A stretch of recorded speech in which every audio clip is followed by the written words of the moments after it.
Tasty বোল চ্যানেলে আপনাদের সকলকে অনেক স্বাগত। আজ আমি আপনাদের সাথে শেয়ার করব নারকেল দিয়ে ধুন্দুল ভাজার রেসিপি। আপনারাও ধুন্দুল এইভাবে একবার কিন্তু বাড়িতে ট্রাই করে দেখতে পারেন। তো চলুন বন্ধুরা, রেসিপিটি আমরা শুরু করি। প্রথমেই এখানে আমি কচি দেখে ধুন্দুল নিয়ে নেব। এবার এই ধুন্দুলগুলোকে বেশ ভালো মতন কেটে আমি জল দিয়ে ধুয়ে জল ঝরিয়ে এইভাবে রেখে দেব।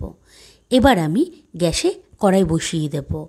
কড়াইতে এখানে এবার আমি সর্ষের তেল দিয়ে দেব। তেল যখন বেশ ভালো মতন গরম হয়ে আসবে, এবার আমি ফোড়নে কালো জিরে এবং কাঁচা লঙ্কা দিয়ে দেব।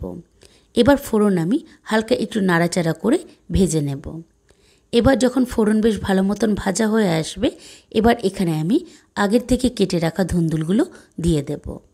এবার একটু সময় নিয়ে ভালো মতন এই তেলের সাথে ধুন্দুলগুলোকে নাড়াচাড়া করে নিয়ে কিন্তু মিশিয়ে নিতে হবে।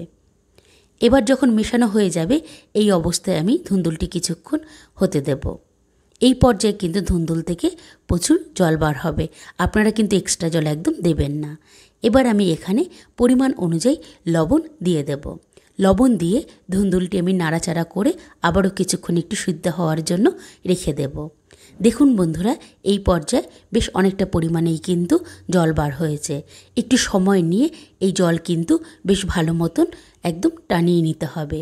দেখুন বন্ধুরা, জল কিন্তু অনেকটা টেনে গেছে এবং ধুন্দুলও কিন্তু ভালো মতন সেদ্ধ হয়ে গেছে। এবার আমি এখানে পেঁয়াজ কুচি দিয়ে দেব। পেঁয়াজ কুচি দিয়ে ভালো মতন আমি ধুন্দুলের সাথে পেঁয়াজ কুচি নাড়াচাড়া করে নিয়ে মিশিয়ে নেব। পেঁয়াজ নরম হওয়া পর্যন্ত কিন্তু আমি ভালো মতন এই পেঁয়াজ ধুন্দুলের সাথে ভেজে নেব। এবার যখন পেঁয়াজ নরম হয়ে আসবে, এবার এখানে আমি হলুদের গুঁড়ো দিয়ে দেব।